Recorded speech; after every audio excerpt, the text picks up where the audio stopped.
Today we're here with alum Andy Smothers. Andy graduated in 2014, and since that time God has led him in many different directions, including a call for which he is preparing that is of great interest. So, Andy, I'm glad that you're able to be back on campus with us. It's been a few years since you've been able to stay here a bit.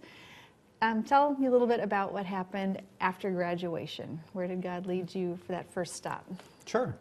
As I was graduating, I was invited to be a part of a global ministry fellowship at a church in New York, Madison Avenue Presbyterian Church.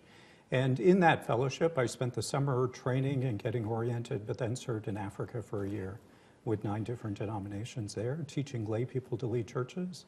And then had about 2.5 months to travel through the global south. And finally returned to New York and served as an interim associate pastor in New York City. All right, so that's a pretty exciting first call and unusual too. Where exactly were you in Africa? I lived in Zambia. And then served all around Zambia with those 9 different denominations. All right, a lot of miles. So where did your travels take you then in your return from Africa? During those 2.5 months, I traveled through parts of Africa, the Middle East, and other parts of Asia. So I traveled from Zambia to Zimbabwe and taught there twice, and then on to Malawi, South Sudan, Egypt, Jordan, Israel and Palestine, Muscat, Oman, Singapore, Indonesia, and then back to Dubai. What an opportunity. Yeah. Okay, and to see God manifest in different ways in different places and communities and cultures.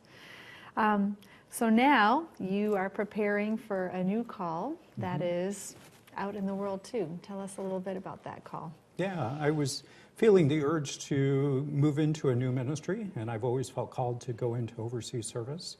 So I looked at positions that were available and was invited to be an associate pastor at the National Evangelical Church of Bahrain in the Persian Gulf, and to serve a congregation there as a part of RCA, the Reformed Church in America Global Mission, which is a close partner of the Peace USA.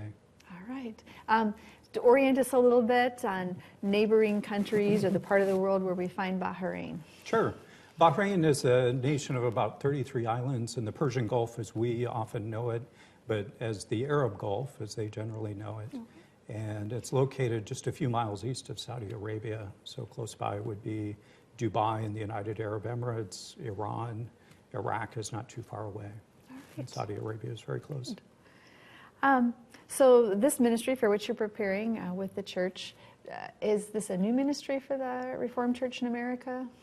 It's actually been in existence for many years. It started in the 1890s when Samuel Zwemer went to Bahrain with other students from a seminary in New Brunswick. And it started then with a dispensary that they started in 1893, and as well a bookstore, a Christian bookstore that they opened. And those now continue. The dispensary has become the first hospital in Bahrain. There are other hospitals there now, but it's a hospital of about 300 doctors and nurses. The bookstore more or less continues as the Bible Society of the Gulf in Bahrain that's on the church campus. Then there's also a school that started around that same time, or at least is rooted in that same time, as well as the National Evangelical Church, which is a church of 7 different congregations in various different languages. Right. That is rich. And the school, who do they educate? The school educates primarily Bahrainis. It's about 650 students, K through 12, and generally is on the American system. It's accredited by a U.S. accreditation agency. All right. Well, but a lot has come of all that seed that was planted back when for the ministry going on now. Tell us a little bit about the congregation in particular. Sure. I'll be serving the English language congregation, which works well for me since I know English better than other languages. But it has about 500 to 600 members. Most of the members are from Asia, and almost all of them are expatriates. About half of the population in Bahrain is expatriate. So the majority are Asian, about 10% are African, and less than 5% from the Europe, North America, from Australia, places like that. The largest national group is from India. Interesting. And so for that gathering of people, then English will be your common language for worship services. Right. All right. And many different cultures coming together. So an interesting call to try to balance those different experiences and denominational backgrounds as well. Any thoughts about how that shapes the worship that you share together? I've been there once and been to preached in two of their worship services, so I'm just learning the congregation in many ways. But I think it brings a lot of different backgrounds into that, as well as theological perspectives, which can make Bible studies interesting, I'm sure. But it brings a richness to that community that I haven't seen at other places. Right, so there's a new congregation and new friends waiting there for you. But meanwhile, you also have friends and supporters who continue to walk with you through this. How can people partner with you? First, through prayer. This is a very new experience for me in a different part of the world, and it'll be an interesting challenge working with so many different cultural backgrounds and languages in that area.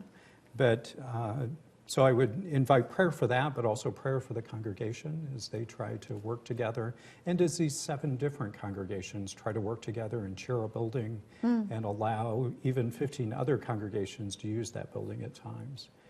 That they would be faithful to God's word and call, for me to be a good ambassador for Christ in that area, and to look for opportunities to engage Bahrainis in that region and other Arabs in that region. And then finally through financial support as well. I have to raise about half of my support, which is about $40,000. And this is new to me, so I'd invite prayers as well as support. Learning this process and trying to get in contact with various people to support this ministry. Right, so individuals, congregations for providing support for you, that becomes part of their partnership, and That's they right. provide that monthly or periodically for you. Yeah, they can provide that at any iteration. Generally, the denomination is hoping most for people and congregations who are willing to commit for a 3-year process. My contract is for 3 years. All right. And it's renewable beyond that, so it may be a partnership that lasts longer than that.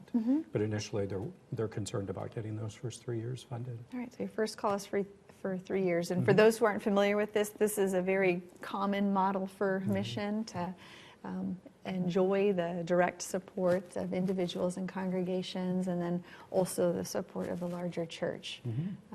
There's something that's quite lovely about that shared mission. All right, so this is a little bit different call than many of our graduates go on to. How did UDTS prepare you for this kind of ministry? When I was looking at seminaries, I felt a primary sense of call into overseas mission and into practical ministry as well.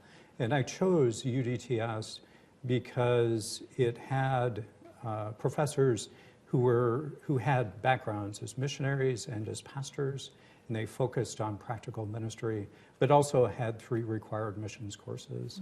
And each of those helped me in unique ways. And also the seminary's focus on Missio Dei, the mission of God, and rooting a congregation in that mission, as well as the work that I'll be doing over in Bahrain. So that was very important. And then finally, the Christianity and Islam course that I took while I was here.